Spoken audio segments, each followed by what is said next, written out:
Ողջույն բարեկամներ,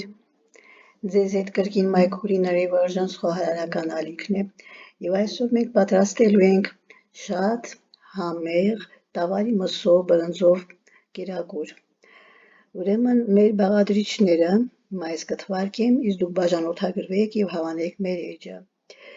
Ուրեմն մեզ հարկավոր է տավարի միս, բրինձ, լոլիկ, սոխ, չորսամիտ, աղ, ձեթ եւ կարագ։ Ինչպես ենք պատրաստելու։ Նախ տավարի միսը լավ լվանում ենք, բաժանում ենք խոշոր կտորների, թողնում սառը ջրի մեջ այնքան, մինչև արյունը ամբողջովին դուրս գցի։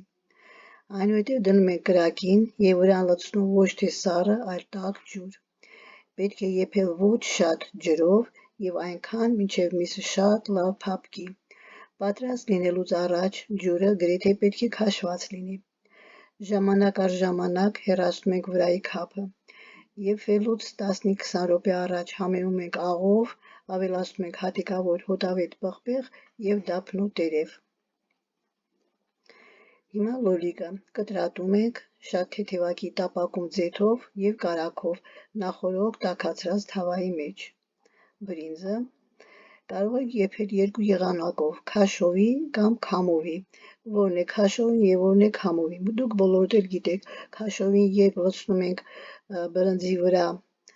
եւ ջուրը բրնձի հետ եփում վերջանում է ջուրը եւ քամովի երբ 4 անգամ ջուր ավել ենք լցնում, եփում է բրինձը, վերջում ջուրը թափում ենք, մնում է միայն բրինձը։ Հիմա կրկին ներկայացնեմ եւ անցնենք առաջ։ Ուրեմն առաջին տարբերակում քաշովի սոխարած ենք անում, լվացված բրինձը լցնում ենք մեջը, 2-3 րոպե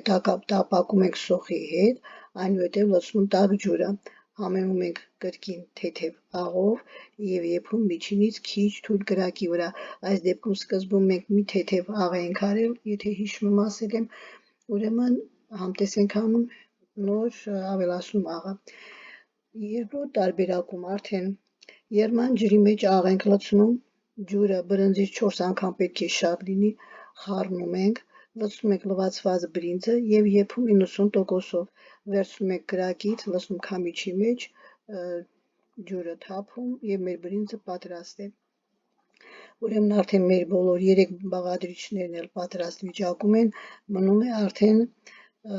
գեղեցիկ ձևավորել մատուցող ափսեի մեջ, վրան ցանել չորսամիտ եւ մատուցել։ Այսօրվա համար այսքան բարեկամներ, կհանդիպենք, ցտեսություն։